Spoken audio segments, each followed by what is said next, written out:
The Iraqi sun beat down like a hammer, casting a golden haze over the war-ravaged city of Sadr. The air shimmered above the rooftops, thick with tension and heat. The streets below were eerily quiet, as if the city itself was holding its breath.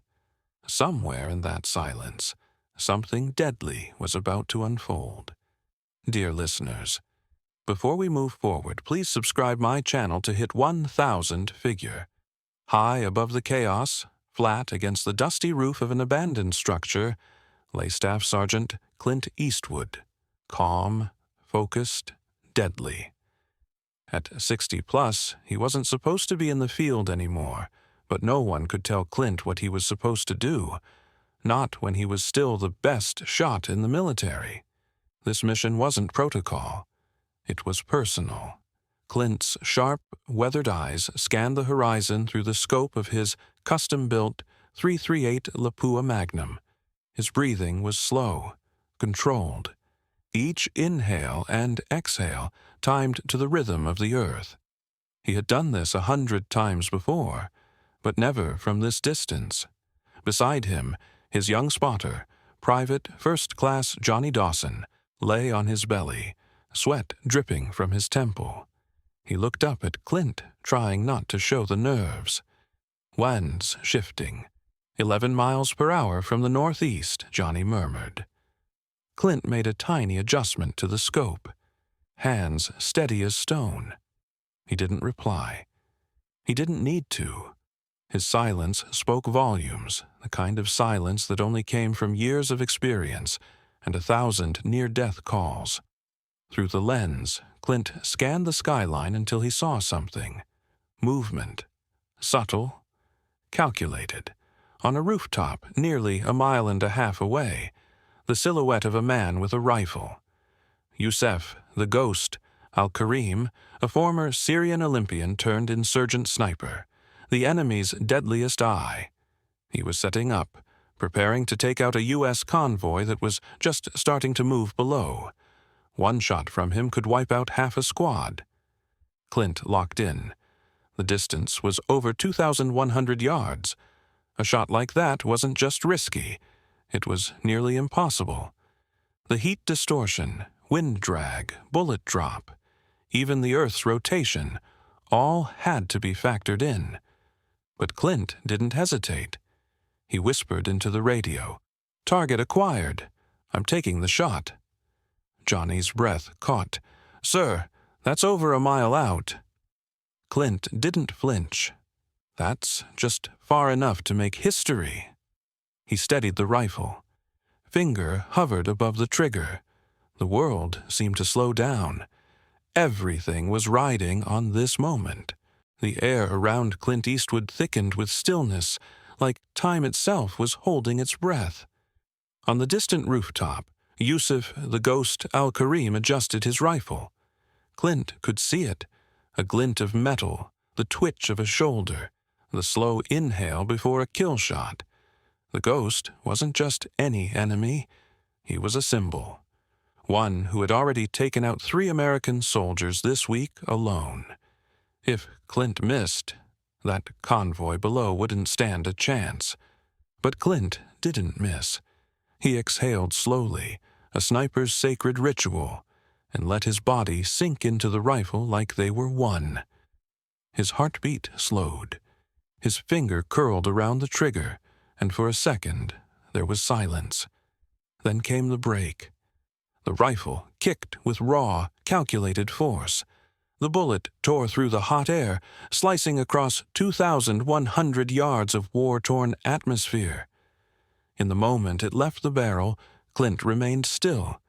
He didn't check, didn't flinch, just kept his eye on the target, watching. It would take over 2 seconds for the round to reach its mark. A long time for a bullet.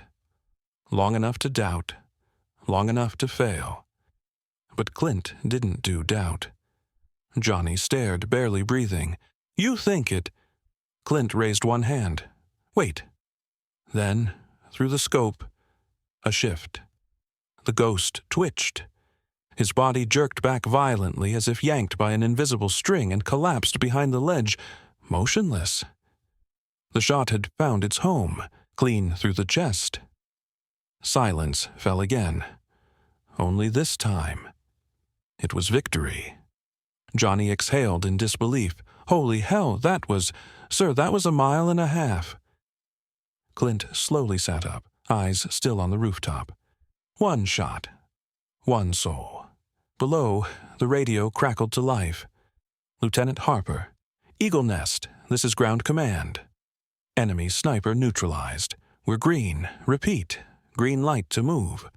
A cheer erupted from the convoy soldiers who had no idea how close they'd come to death. But on the rooftop, Clint just nodded. Another life taken. To save many. He didn't smile. He never did. This wasn't glory. It was duty. A thin veil of dust swirled across the enemy rooftop where Yusuf, the ghost, Al-Karim, had just fallen. For years, he had been the shadow behind 1,000 kills. A sniper who hunted silently, never seen, never caught. But now he lay still, his eyes wide open, staring blankly at the scorching sky, a dark crimson bloom soaking through his tactical vest. The shot had torn straight through his heart. Instant, clean, surgical, no scream, no struggle, just silence. Nearby, Rashid, his young spotter, no older than 20, crawled toward his fallen leader. Trembling fingers reached out to check for a pulse, but there was none. The scope still pointed outward, but there was no enemy left to see, only the faint shimmer of heat and sky. Who? Rashid whispered to himself. How? His headset crackled. The other insurgent teams were in chaos. Yusuf, respond. Is the shot clear? What's happening? But there was no answer. Rashid slowly raised his head, scanning the horizon with binoculars, tracing the faint trail of smoke where the shot might have come from. That's when he saw them, far, far away. 2 figures lying flat against the roof of a half-destroyed building. One of them, older, not like the others. Calm, still. Clint Eastwood. Even from that distance, there was something in Clint's posture that struck Rashid. Not arrogance, not celebration, just presence. The kind that made legends feel real. And in that moment, Rashid understood. They hadn't just lost a sniper. They'd been outmatched by something colder, older, and far more patient than death itself. Rashid backed away slowly, abandoning the post, heart pounding. His mentor, the untouchable ghost, had just been erased in a single heartbeat. And somewhere out there, in the shimmering distance, a rifle was being reloaded. The sound of combat was gone now. No gunfire, no screaming radios. Just the rustle of wind over cracked concrete and the distant whir of a Black Hawk helicopter patrolling the edge of the city. Clint Eastwood sat up slowly, his rifle still warm beside him.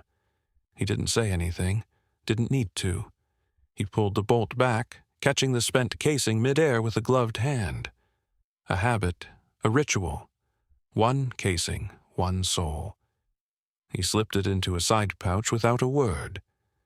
Beside him, Private Johnny Dawson was still staring through the binoculars. "I mean, damn," Johnny said, voice low, reverent. "That was the cleanest thing I've ever seen." Clint stood. His knees popped a little, age reminding him it was still there, but his stance was solid. Strong. He slung the long rifle over his shoulder like it weighed nothing, and looked down the rusted staircase that zigzagged back into the belly of the building. The radio came to life again. It was Lieutenant Harper, stationed with the convoy below. "Sniper nest, convoy moving out. Whatever you just did up there, you saved 12 lives. We owe you a round when we get back." Johnny smiled. Clint didn't answer. He began the descent, slowly, deliberately, each boot hitting metal with a heavy thud, the kind of walk that didn't need a soundtrack. The war might have still been raging elsewhere, but on this rooftop, in this moment, it had paused to watch him leave. As they reached the base of the building, a few soldiers from the convoy were waiting. Some had seen the flash, others had only heard the story, the impossible shot, the legend who took it. Word was already spreading.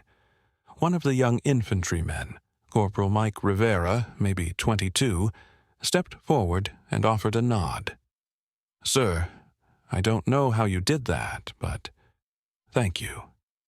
Clint gave a slight nod in return, but his face never softened. He wasn't here for thanks, wasn't here for medals. He was here to make sure someone else got to go home. That was enough. Johnny, still buzzed from the shot, couldn't help but speak up. "You know, sir, you just made the longest confirmed kill in American military history." Clint lit a cigarette, took a drag, and said the only thing he would that day. Didn't do it for history. He exhaled the smoke slowly, watching it curl upward like the last breath of war.